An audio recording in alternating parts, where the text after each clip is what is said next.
Good afternoon guys. So biyahe dito karon no kay natay adtuan. So giabot na ta. Come over here. Ayan.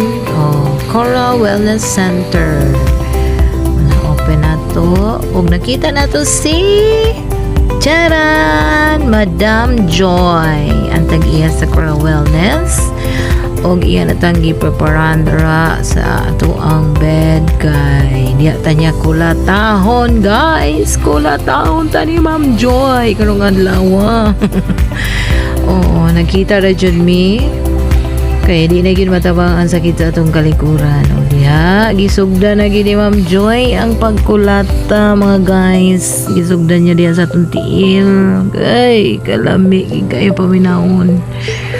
Pagsugod pa lang mura na yun o gipang inat-inat atong mga kaugatan diya no, sus, sa mga bagtak sa tiil lami kayo paminahon guys, sakit-sakit na siya, nangainat ang mga kaugatan diha pero nindot paminahon ang mga massage ni Ma'am Joy.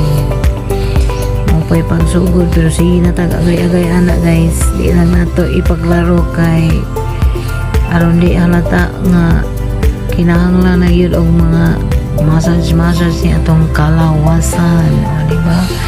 Paingon sa atong paa, ilawom sa atong lugot, da gikulata na yun ko ni Ma'am Joy.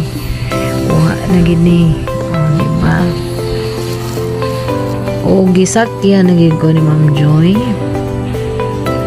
Kaya mas ma-feel gid nato ang tanan niyang mga kuan niya pagkulata.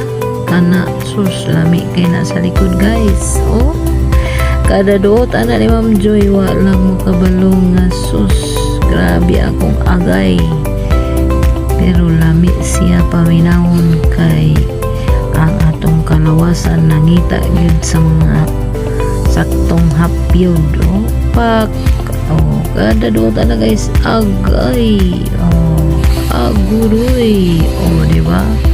Pero nindot na siya nga pagkarot-duot niya. Diba? Paingon sa itong mga kabrasuhan. Dako, ang braso ni kulata ni Ma'am Joy, ni braso ni Mike Tyson. Og sa diha, ang gilakis na ni Ma'am Joy, ang ato ang kalikuran kay iyan ang giaplasan og oil. Mura man taan ni galitsunon guys. Oh, diba? Nabati gid na to ang mga hapyo diya nga perti yung agay.